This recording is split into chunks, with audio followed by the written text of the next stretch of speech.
precisamos entender que Mateus não é tão detalhista como Marcos.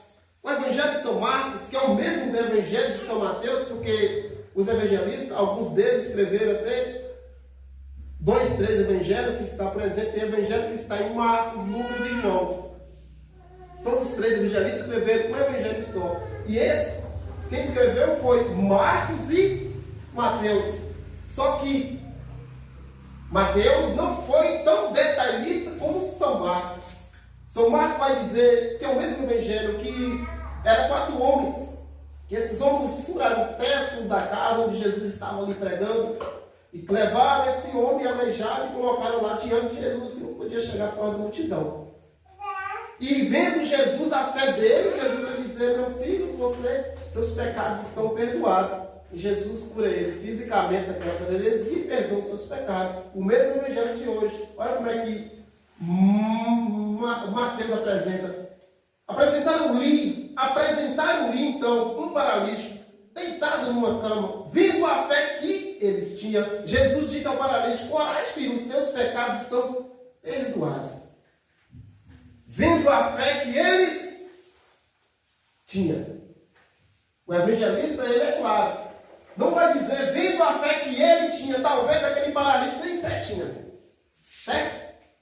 Talvez aquele paralítico tinha perdido a fé em Jesus, no poder de Jesus, que era um pagão. Vendo a fé que eles tinham, esse homem foi perdoado dos seus pecados, foi curado de sua paralisia por causa daquelas pessoas que levaram ele até Jesus. Oh, meus irmãos, aqui entra a oração de intercessão. Quantas pessoas estão bem desanimadas na fé? Quantas pessoas estão bem desanimadas no segmento de Jesus, da vida de oração, que está ali acamada, precisando de libertação, precisando de uma cura, precisando de um milagre, e a gente reza, a gente intercede, a gente clama por aquela pessoa, e daí passa alguns tempos, alguns meses, a gente vê aquela pessoa liberta, aquela pessoa testemunhando. Por quê? Porque a gente rezou, a gente intercedeu, a gente clamou, e Deus ouviu o clamor da gente e mudou, converteu, transformou a vida daquela pessoa. Não podemos, meus irmãos, deixar de rezar pelos outros. Se a gente sabe que tem uma pessoa que está desanimada, que está triste, está precisando de uma purificação espiritual, a gente tem que colocar mesmo diante de Jesus com fé, com amor e clamar, porque a bênção acontece, o milagre acontece na vida das outras pessoas. Volto a dizer, talvez esse homem nem fé tinha, mas ele foi curado, ele foi perdoado, porque alguém rezou por ele, porque alguém levou ele até Jesus.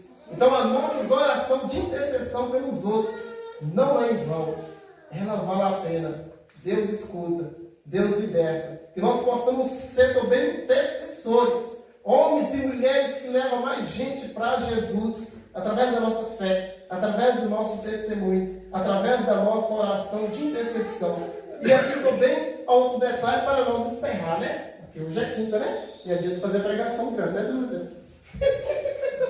Amanhã ainda é sexta, né, Duda? Semana não acabou, né?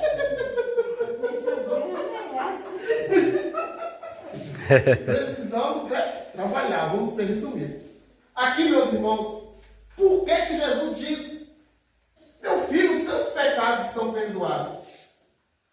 Mas por que Jesus disse que ele não era aleijado das pernas, paralítico fisicamente? Não está um pouco ilógico essa história? Por que Jesus disse: seus pecados são perdoados? Jesus não poderia ter dito: você está liberto dessa paralisia? Por quê? Porque a Santa Mãe Igreja nos ensina, e isso também a medicina nos ensina, que muitas doenças físicas é por causa da doença espiritual. Talvez, meus irmãos, essa paralisia física desse homem, talvez era por causa da sua doença espiritual, sua doença da alma. A igreja nos ensina que quantas pessoas, e a gente vê tantos testemunhos assim, de pessoas que tinham câncer, de pessoas que tinham enxaqueca, que não sarava nunca, a pessoa era doente dia e noite, e tantas outras doenças físicas, mas a pessoa tinha uma mágoa no coração. Muitos anos que tinha aquela pessoa que não perdoava, que não dava o perdão e cultivava essa mágoa, esse ódio, essa raiva daquela pessoa. E a pior doença. E a pior doença, a doença da alma, a doença do espírito. E a gente vê testemunho assim, quando essas pessoas se arrependeram desse pecado grave, que é o pecado da alma, e foi lá diante de Jesus, na pessoa do sacerdócio, e confessou seus pecados, acabou a enxaqueca, acabou aquela doença física. Por quê? Porque a doença interior estava também acarretando uma doença física. Isso é verdade, isso não é historinha, não. A gente vê vários testemunhos assim. Então, talvez essa doença física desse homem era por causa da doença da alma. Talvez ele tinha algum mal, tinha algum pecado que não tinha confessado, não tinha arrependido, né? Estava trazendo para ele essa doença física. Meus irmãos, não podemos alojar dentro do nosso coração aquilo que não presta. E eu sou um cara que todo mundo sabe, eu faço esforço para não ficar de bom com ninguém. Pode me ofender, pode me ofender.